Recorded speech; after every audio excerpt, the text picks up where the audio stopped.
भाई, सच ये है कि तू 14 दिन सीमन रिटेंशन नहीं कर पा रहा क्योंकि तुझे अर्ज ने नहीं हराया। तुझे तेरी आदतों ने पहले ही डिफीट कर दिया है। और सबसे खतरनाक बात यह है कि तुझे पता भी नहीं चल रहा कि तू हार रहा है। तू सुबह उठता है, फोन उठाता है, वही चेहरा, वही थकान, वही हैवी आंखें, वही अंदर की चुभन कि कुछ गलत चल रहा है। लेकिन फिर तू उसे इग्नोर कर देता है क्योंकि इग्नोर करना आसान है, कन्फ्रंट करना पेनफुल। और सीमन रिटेंशन कोई स्पिरिचुअल स्लोगन नहीं है, ये तेरे नर्वस सिस्टम की परीक्षा है। ये चेक है कि तू डिस्कंफर्ट झेल सकता है या नहीं, क्योंकि लाइफ में जो कुछ भी वर्थ इट होता है वो डिस्कंफर्ट के उस पार बैठा होता है। और तू अभी कंफर्ट का गुलाम है, प्लेजर का नहीं, कंफर्ट का। वही कंफर्ट जो तुझे बोलता है आज मत कर, कल से स्टार्ट करेंगे। और कल कभी नहीं आता, क्योंकि कल उन्हीं लोगों के लिए होता है जो आज अपने ऊपर कंट्रोल रखते हैं। और सुन ध्यान से, एवरेज लाइफ लाउड नहीं होती, वो साइलेंट होती है, धीरे धीरे खाती है। कोई अलार्म नहीं बजता, कोई इमरजेंसी नहीं आती। बस एक दिन तू आईने में खुद को देखता है और समझ आता है कि तू वो आदमी नहीं बना जो बन सकता था। और यही रिग्रेट सबसे जहरीला होता है, क्योंकि तब तू किसी को ब्लेम भी नहीं कर सकता, ना सोसाइटी को, ना पेरेंट्स को, ना सिस्टम को। क्योंकि तू जानता है कि रात के 1 बजे जब कोई तुझे फोर्स नहीं कर रहा था, तब भी तू वीक चॉइस चुन रहा था और ब्रेन को डोपामीन की चीप खुराक देकर तू अपने फ्यूचर की कीमत चुका रहा था। और सीमन रिटेंशन का असली दर्द सीमन का रुकना नहीं है। असली दर्द वो इमोशंस हैं जो सरफेस पर आने लगते हैं जब तू भागना बंद करता है। Irritation, loneliness, anger, insecurity, confusion. और तभी ज्यादातर लोग बोलते हैं ये मेरे लिए नहीं है, क्योंकि खुद के गंदे हिस्सों को देखना पोर्न देखने से ज्यादा अनकंफर्टेबल होता है। लेकिन वही मोमेंट टर्निंग पॉइंट होता है, क्योंकि जिस दिन तू अर्ज से नहीं, उस अर्ज के पीछे छुपे डर से लड़ लेता है, उसी दिन तू क्राउड से अलग हो जाता है। और भीड़ से अलग होना ग्लैमरस नहीं होता भाई। कोई क्लैप्स नहीं बजाता, कोई मेडल नहीं देता, बस साइलेंस होता है। और उसी साइलेंस में तेरा असली कैरेक्टर बनता है। और तू अगर ये सोच रहा है कि 14 दिन कुछ बड़ा नहीं है, तो तुझे डिसिप्लिन की साइकोलॉजी समझ में नहीं आई। 14 दिन तेरी आइडेंटिटी को शेक करने के लिए काफी है, क्योंकि तू पहली बार खुद को यह साबित करता है कि तू माइंड का स्लेव नहीं है। और यही प्रूफ आगे हर मुश्किल डिसीजन में काम आता है, क्योंकि जो आदमी अपने अर्ज को नहीं संभाल सकता, वो स्ट्रेस, रिस्पॉन्सिबिलिटी, रिजेक्शन, प्रेशर कुछ नहीं संभाल सकता। वो हमेशा एस्केप ढूंढेगा। और एस्केप करने वाले लोग हिस्ट्री नहीं बनाते, वो स्टैटिस्टिक्स बनते हैं। और ध्यान से देख अपने आसपास, कितने लोग बिजी दिखते हैं लेकिन अंदर से खोखले हैं। कितना नॉइज है लेकिन डायरेक्शन नहीं है।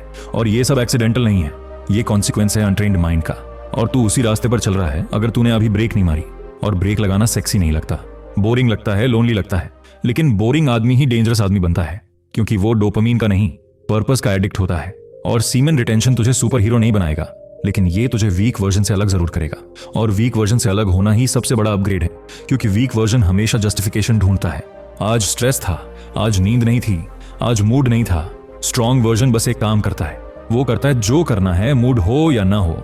और भाई, कड़वा सच ये है कि अगर तू 14 दिन भी खुद को संभाल नहीं सकता, तो तू लाइफ के बड़े गोल्स की बातें करने का हक खो देता है।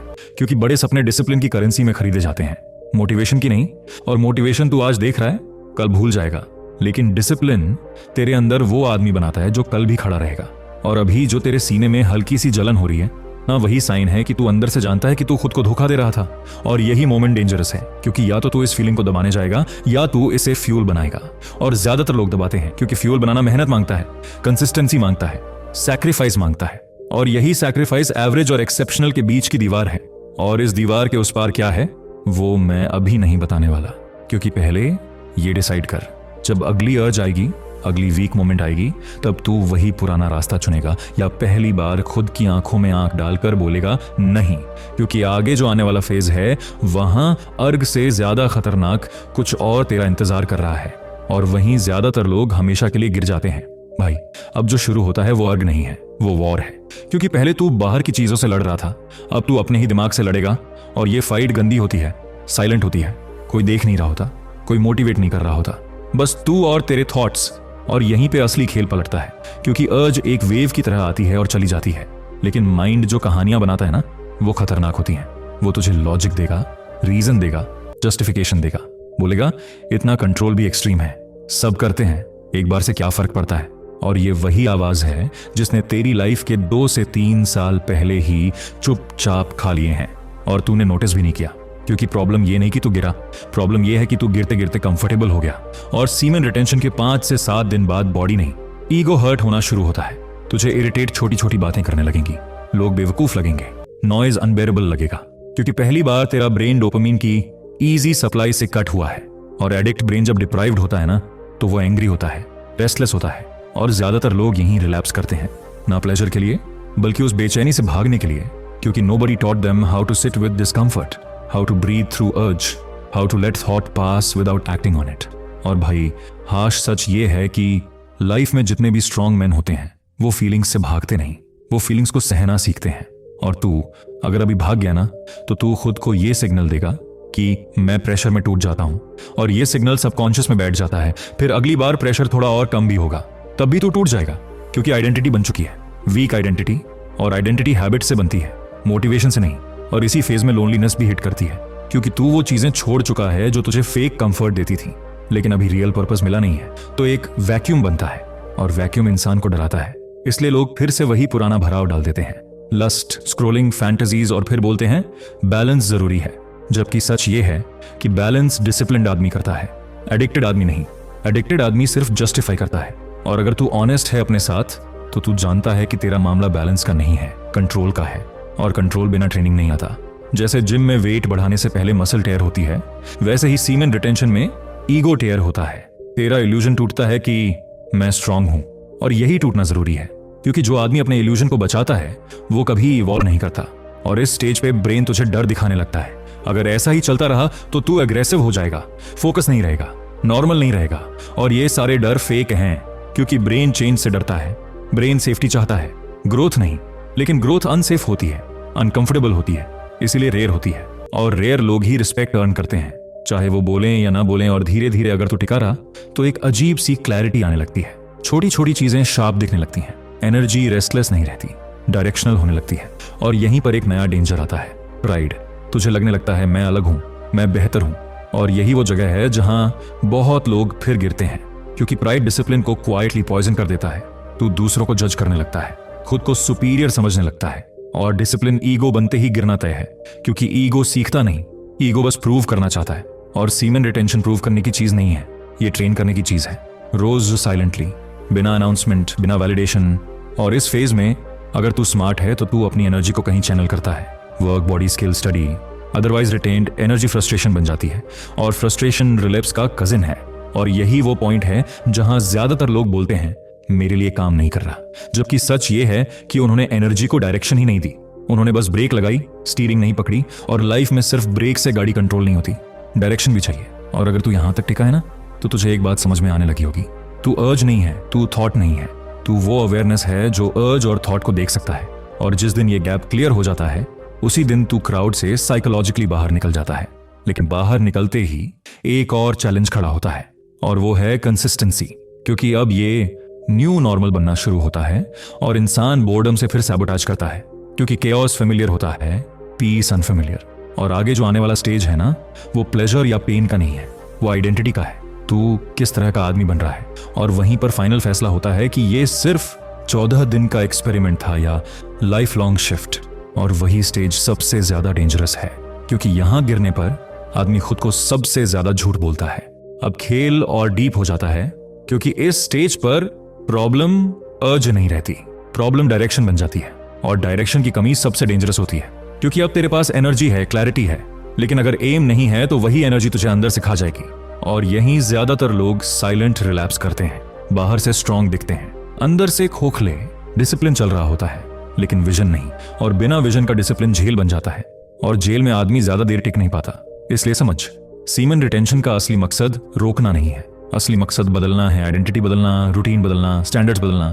क्योंकि अगर तू वही पुरानी लाइफ जी रहा है, वही लेट नाइट्स, वही एमलेस दिन, वही मीनिंगलेस कॉन्वर्सेशंस, वही स्क्रोलिंग, तो बॉडी भले क्लीन हो जाए, माइंड फिर भी वीक ही रहेगा। और वीक माइंड देर सबेर बॉडी को भी गिरा देता है। और इस फेज में एक और सटल एनिमी आता है, सेल्फ डिसेप्शन। तुझे लगने लगता है कि अब तो मैं कंट्रोल में हूं, अब थोड़ी ढील चल सकती है। और यही थोड़ी ढील फ्यूचर की बड़ी गिरावट का सीड होती है, क्योंकि डिसिप्लिन टूटता एकदम से नहीं, डिसिप्लिन पहले नेगोशिएट करता है। आज नहीं तो क्या फर्क, इतना तो अलाउड है। और जो आदमी डिसिप्लिन से नेगोशिएशन करता है ना, वो अंत में डिसिप्लिन हार जाता है।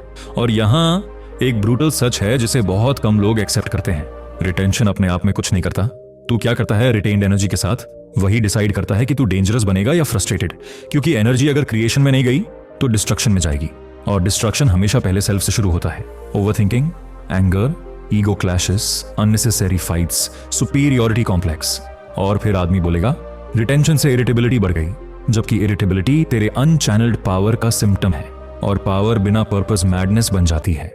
इसलिए इस स्टेज पर लाइफ तुझसे एक सवाल पूछती है, तू किस चीज के लिए डिसिप्लिन्ड हो रहा है? सिर्फ वीक वर्जन से भागने के लिए या स्ट्रॉन्ग वर्जन बनाने के लिए? क्योंकि भागना टेम्परेरी होता है, बनाना परमानेंट। और अगर तू ऑनेस्टली अपने दिन को देखे तो तू नोटिस करेगा कि अब टाइम ज्यादा है, माइंड ज्यादा अवेक है। और यही टाइम और अवेयरनेस बहुत लोगों को डराने लगती है, क्योंकि अब एक्सक्यूजेस नहीं बचते। अब कोई ये नहीं बोल सकता कि मेरे पास टाइम नहीं, मेरे पास एनर्जी नहीं। अब बस एक सवाल बचता है, तू कर क्यों नहीं रहा? और यही सवाल ईगो को सबसे ज्यादा चुभता है, क्योंकि अब ब्लेम करने के लिए पॉन नहीं है, डिस्ट्रैक्शन नहीं है, अब तू खुद रिस्पॉन्सिबल है। और रिस्पॉन्सिबिलिटी फ्रीडम से भारी होती है, इसलिए लोग फ्रीडम से भी भागते हैं, क्योंकि फ्रीडम में फेलियर का पूरा ऑनरशिप लेना पड़ता है और इस फेज में कंपैरिजन भी हिट करता है। तू दूसरों को देखता है, कोई फास्ट आगे जा रहा है, कोई मजे कर रहा है, कोई चीट करके शॉर्टकट्स ले रहा है, और माइंड बोलता है मैं ही क्यों इतना स्ट्रिक्ट। और यही वो मोमेंट है जहां कैरेक्टर डिसाइड होता है, क्योंकि कैरेक्टर तब बनता है जब कोई देख नहीं रहा, कोई रिवॉर्ड नहीं दिख रहा, फिर भी तू सही काम करता है। और ये फेज ग्लैमरस नहीं है, यहाँ कोई हाई नहीं है, बस स्टडी ग्राइंड है, साइलेंट वर्क है, बोरिंग रेपिटेशन है। और मेजॉरिटी यहीं क्विट करती है क्योंकि उन्हें लगता है लाइफ डल हो गई है, जबकि असल में लाइफ डिसिप्लिन्ड हुई है। और डिसिप्लिन्ड लाइफ डल नहीं होती, प्रोडक्टिव होती है। लेकिन प्रोडक्टिविटी डोपामीन एडिक्टेड माइंड को बोरिंग लगती है। और अगर तू यहां टिका रहा तो एक सटल शिफ्ट होता है, तू एक्सटर्नल वैलिडेशन कम सीख करता है, तू अप्रूवल के लिए नहीं जीता, तू इंटरनली एंकर्ड होने लगता है। और यही एंकर लाइफ के स्टॉर्म्स में तुझे स्टेबल रखता है, क्योंकि आगे स्टॉर्म्स आएंगे, टेम्पटेशन से बड़े storms, rejection, failure, loss, humiliation. और अगर तूने यहां डिसिप्लिन को ईगो नहीं बनने दिया, अगर तू ग्राउंडेड रहा, कंसिस्टेंट रहा, तो तू नोटिस करेगा कि अब अर्जेस वीक पड़ने लगी हैं। इसलिए नहीं कि वो खत्म हो गई, बल्कि इसलिए क्योंकि अब तेरा लाइफ उनसे बड़ी हो रही है। और लाइफ जब बड़ी हो जाती है ना, तो छोटे प्लेजर्स अपने आप इरेलेवेंट लगने लगते हैं। और यही वो स्टेज है जहां आदमी सोचता है शायद मैं सेटल हो गया हूं।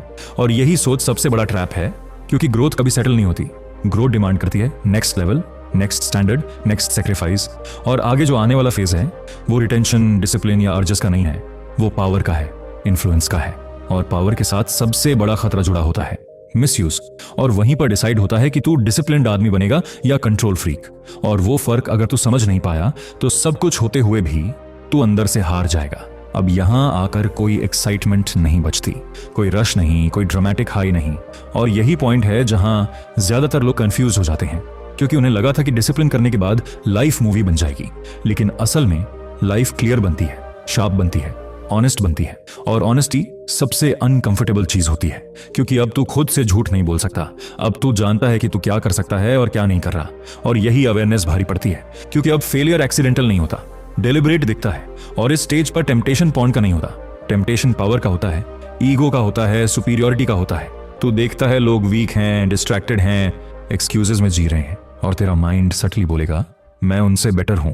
और यहीं अगर तू फिसला तो तू वही गलती करेगा जो डिसिप्लिन्ड आदमी को सबसे ज्यादा नुकसान पहुंचाती है, ह्यूमिलिटी खो देगा। और ह्यूमिलिटी खोते ही डिसिप्लिन खोखला हो जाता है, क्योंकि ह्यूमिलिटी याद दिलाती है कि कंट्रोल रोज अर्न करना पड़ता है, एक बार नहीं। और रिटेंशन का असली टेस्ट यही है कि तू स्ट्रांग होकर भी ग्राउंडेड रह पाता है या नहीं, क्योंकि स्ट्रेंथ अगर कंपासन के बिना आई तो वो डोमिनेशन बन जाती है, और डोमिनेशन अल्टीमेटली आइसोलेशन लाती है। और आइसोलेशन आदमी को फिर उसी पुराने एस्केप की तरफ धकेल देती है। बस इस बार रीजन अलग होता है। और इस फाइनल फेज में लाइफ तुझसे कोई मोटिवेशन नहीं मांगती, लाइफ तुझसे कंसिस्टेंसी मांगती है। बोरिंग कंसिस्टेंसी, अनसेलिब्रेटेड कंसिस्टेंसी, जहां कोई नहीं पूछता तू क्या कर रहा है, लेकिन तू फिर भी करता है, क्योंकि अब तू रिजल्ट के लिए नहीं, आइडेंटिटी के लिए काम कर रहा है। और आइडेंटिटी सबसे स्लो बनने वाली चीज है, लेकिन सबसे स्टेबल भी वही होती है। और अगर तू यहां पहुंचा है तो तू नोटिस करेगा कि अब तू रिएक्ट कम करता है, रिस्पॉन्ड ज्यादा करता है, तू ट्रिगर कम होता है, तू नॉइज से डिस्टर्ब नहीं होता, क्योंकि अब तेरे अंदर एक इंटरनल ऑर्डर बन चुका है और एक्सटर्नल केओस उस ऑर्डर को हिला नहीं पाता। और यही वो जगह है जहां एवरेज लाइफ ऑफिशियली खत्म हो जाती है, बिना अनाउंसमेंट, बिना फायरवर्क्स, बस क्वाइटली। क्योंकि एवरेज लाइफ लाउड डिस्ट्रैक्शंस पर चलती है, डिसिप्लिन्ड लाइफ साइलेंट स्टैंडर्ड्स पर। और अब फर्क ये है कि तू मोटिवेशन ढूंढता नहीं, तू स्टैंडर्ड्स फॉलो करता है। तू मूड का गुलाम नहीं है, तू रूटीन का आदमी है। और रूटीन बोरिंग लगती है उन लोगों को जो केओस के एडिक्ट हैं, लेकिन रूटीन ही वो बैकबोन है जिस पर ग्रेट लाइव्स खड़ी होती हैं। और यहाँ एक कड़वा सच है जिसे एक्सेप्ट करना पड़ेगा। रिटेंशन ने तुझे स्पेशल नहीं बनाया, रिटेंशन ने तुझे रिस्पॉन्सिबल बनाया। स्पेशल तू तब बनता है जब तू इस रिस्पॉन्सिबिलिटी को ईयर्स तक कैरी करता है, बिना ब्रेक, बिना ड्रामा, बिना एक्सक्यूजेस। और यही वो पॉइंट है जहां लोग पूछते हैं अब नेक्स्ट क्या, और जवाब सिंपल है लेकिन भारी है। अब नेक्स्ट तू खुद है, तेरे स्टैंडर्ड्स, तेरे चॉइसेस, तेरी कंसिस्टेंसी, क्योंकि अब ब्लेम करने के लिए कुछ नहीं बचा। और जब ब्लेम नहीं बचता ना, तब आदमी या तो मैच्योर होता है या बिटर। और मैच्योर आदमी पेन को ट्रेनिंग की तरह लेता है, बिटर आदमी पेन को पनिशमेंट की तरह। और दोनों में फर्क सिर्फ पर्सपेक्टिव का होता है। और अगर तू ऑनेस्ट है तो तू जानता है कि 14 दिन रिटेंशन सिर्फ शुरुआत थी। असली गेम तो अब शुरू हुई है, जहां हर दिन एक साइलेंट वोट है उस आदमी के लिए जो तू बन रहा है। और कोई देखे या ना देखे, वो वोट काउंट होता है। और ईयर्स बाद वही वोट्स डिसाइड करते हैं कि तेरी लाइफ एवरेज थी या इंटेंशनल, एक्सीडेंटल थी या डिजाइंड, वीक थी या डिसिप्लिन्ड। और अगर आज तू ये सुन रहा है और तेरे अंदर एक काम सीरियसनेस बैठ रही है, कोई हाइप नहीं, बस एक क्लियर रिजॉल्व, तो समझ ले तू सही डायरेक्शन में है। क्योंकि रियल ट्रांसफॉर्मेशन शोर नहीं करती, वो क्वाइटली शेप लेती है। और अब सवाल ये नहीं है कि तू रिलैप्स करेगा या नहीं, सवाल ये है कि तू उस आदमी की तरह जिएगा या नहीं जिसने एक बार खुद पर कंट्रोल करना सीख लिया। क्योंकि कंट्रोल एक हैबिट बन जाए ना, तो फिर लाइफ तुझे कंट्रोल नहीं करती, तू लाइफ को डायरेक्शन देता है।